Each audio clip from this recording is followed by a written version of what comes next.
आदाब, नमस्कार, सत श्री अकाल। मैं हूं जीत और आप लोग देख रहे हैं जीत लीगल स्पीक। आज इस वीडियो में हम बताने वाले हैं कुछ कॉमन मिथ और उसके फैक्ट के बारे में।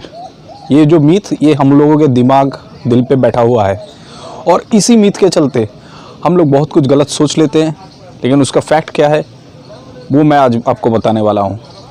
अगर आपको पूरा जानना है तो इस वीडियो को एकदम लास्ट तक देखिए और इस चैनल को सब्सक्राइब कीजिए, शेयर कीजिए और मेरा थोड़ा हौसला बढ़ाइए। मिथ नंबर 1, मैं हूँ राजा हरिश्चंद्र। ऐसा होता है, ये ज़्यादातर जो विक्टिम भाई है वो ये सोच लेते हैं कि भाई मैंने तो दहेज नहीं लिया, वो तो डाउरी का केस तो मेरे ऊपर बनता ही नहीं है। ऐसा कुछ बात नहीं है। चाहे आप दहेज ले चाहे ना ले, मतलब आप सब सोच सकते हैं कि इंडिया का जो दहेज कानून है ये सबके ऊपर लागू हो सकता है, कोई बात नहीं है।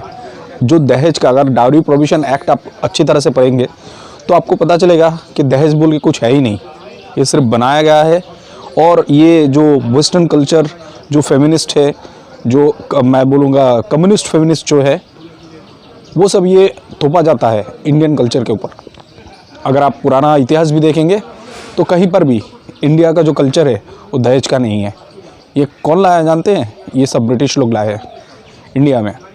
इसके पहले इंडिया में दहेज का कोई भी कानून नहीं था और दहेज का कोई प्रथा भी नहीं था। लेकिन फिर भी अगर कोई समझता है कि मैंने दहेज नहीं लिया, मेरे ऊपर कोई केस नहीं बन सकता, ये सरासर गलत है। चाहे आप कुछ भी करें, चाहे कुछ ना भी ले, आपके ऊपर ये वाला केस बन सकता है। मिथ नंबर 2, मैं तो राजा हरिश्चंद्र हूँ, लेकिन हो सकता है मेरा जो दूसरा जो विक्टिम भाई है उसका कुछ सच हो सकता है। ऐसा भी नहीं है, जैसे आपका केस झूठा है ऐसे उस भाई का केस भी झूठा है। तो अपना जो विक्टिम भाई है उसके ऊपर भरोसा कीजिए, उसको सहारा दीजिए, उसको सपोर्ट कीजिए। ऐसा मत सोचिए कि मैंने तो नहीं लिया लेकिन वो ले सकता है, उसने किया होगा ऐसा मत सोचिए। ऐसा सोचने का कोई कारण नहीं है, ये सरासर गलत है। मिथ नंबर 3, आपने आपको बसंती की मौसम मत समझिए। आपने शोले देखा होगा ना, उसमें जो बीरू है एक टैंक पे चढ़ के बोलता है पुलिस कमिंग एंड मौसी चक्की पीसिंग एंड पीसिंग एंड पीसिंग। ऐसा कुछ बात नहीं है, ये दिमाग में बैठा हुआ गया। अगर 498 लॉन्च होगा तो तुरंत मेरे को पुलिस अरेस्ट कर लेगा, ये गलत है, ये मिथ है। आज के डेट में after Arnesh Kumar judgment Supreme Court ने एकदम क्लियर गाइडलाइन दे दिया है। आपको 41 का नोटिस दिया जाएगा और उसके बाद आपके ऊपर जो भी है वो कार्रवाई हो सकता है, आपका पूछताछ हो सकता है, लेकिन आपको तुरंत अरेस्ट नहीं करेगा ऑन 498 है। अगर इसके बारे में और डिटेल्स में जानना है तो मेरा पिछला वाला वीडियो देखिए, उसमें मैंने क्लियर उसको बता दिया है। मिथ नंबर 4, सत्य पे सत्ता मत सोचिए। सत्य पे सत्ता मतलब हम लोग सोचते हैं 7 फेरे 7 जन्म और शादी के 7 साल हो गया तो मेरे ऊपर डाउरी का केस नहीं बन सकता, ये मिथ है। चाहे 10 साल 12 साल, हमने कभी कभी देखा है कि 20 साल के बाद भी डाउरी का केस लगा है।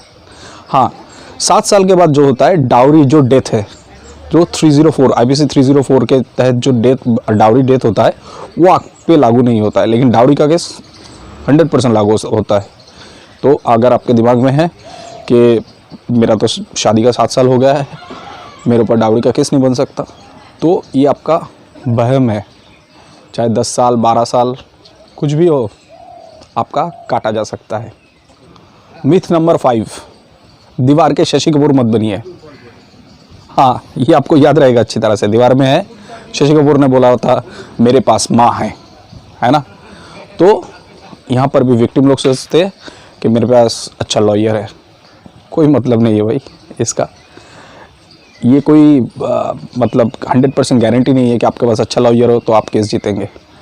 देखिए, लॉयर का जो बात है उन लोगों के पास 100,000 केस रहता है, लेकिन आपका केस आपके खुद का है। आपका जो अपना जो केस है उसके ऊपर आपको नज़र रखना है, उसके ऊपर आपको मेहनत करना है। यही बात आपको केस जिता सकता है। हमेशा याद रखिएगा वो कहावत, नज़र हटी दुर्घटना घटी। तो आप अपने केस से कभी भी नज़र मत हटाइए, उसको बाकायदा फॉलोअप कीजिए, हर एक डेट पे हाजिर होइए और पूरा का पूरा डॉक्यूमेंट्स का सेट अपने पास रखिए। चाहे लॉयर के पास कुछ हो चाहे ना हो, कोई बात नहीं है, आपके पास आपका केस का सर्टिफाइड कॉपी, आपका डिटेल्स सब कुछ आपके पास होना चाहिए और उस केस को आप खुद भी स्टडी कीजिए। याद रखिए, बार बार मैं बोल रहा हूँ, नज़र हटी तो दुर्घटना घटी। मिथ नंबर 6, अगर आपको ऐसा लगता है कि your wife is working and she can't file A maintenance, ये आपका गलत फहमी है। अगर आपका बीवी आपका काम भी कर रही है तो आपके ऊपर मेंटेनेंस का केस बन सकता है।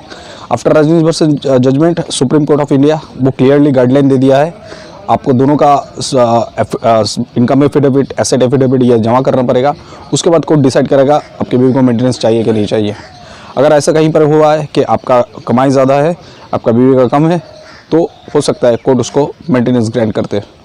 तो ऐसा दिमाग में मत सोचिए कि अगर उसको मिल रहा है, क्योंकि उसने वहाँ पर एकदम क्लियर गाइडलाइन है, maintain the lifestyle of the wife. और ये लाइफस्टाइल का तो कोई लिमिट ही नहीं है भाई, कुछ भी हो सकता है। तो ये दिमाग से हटा लीजिए कि अगर your wife is working and she can't file A maintenance, ये मिथ है, मिथ टोटली मिथ है और आपको ये दिमाग से हटाना पड़ेगा। मिथ नंबर 7, मैंने अपने बीवी से लिखवा लिया है कि वो आगे से 498 कुछ नहीं करेगी, 125 कुछ भी नहीं करेगी, और आप अपने बीवी को घर पे लेके आए गए। तो ये दिमाग का कीड़ा है, ये दिमाग से हटा लीजिए। अगर आप पत्थर पे भी लिखवा लेते हैं तो उसका कोई मोल नहीं है।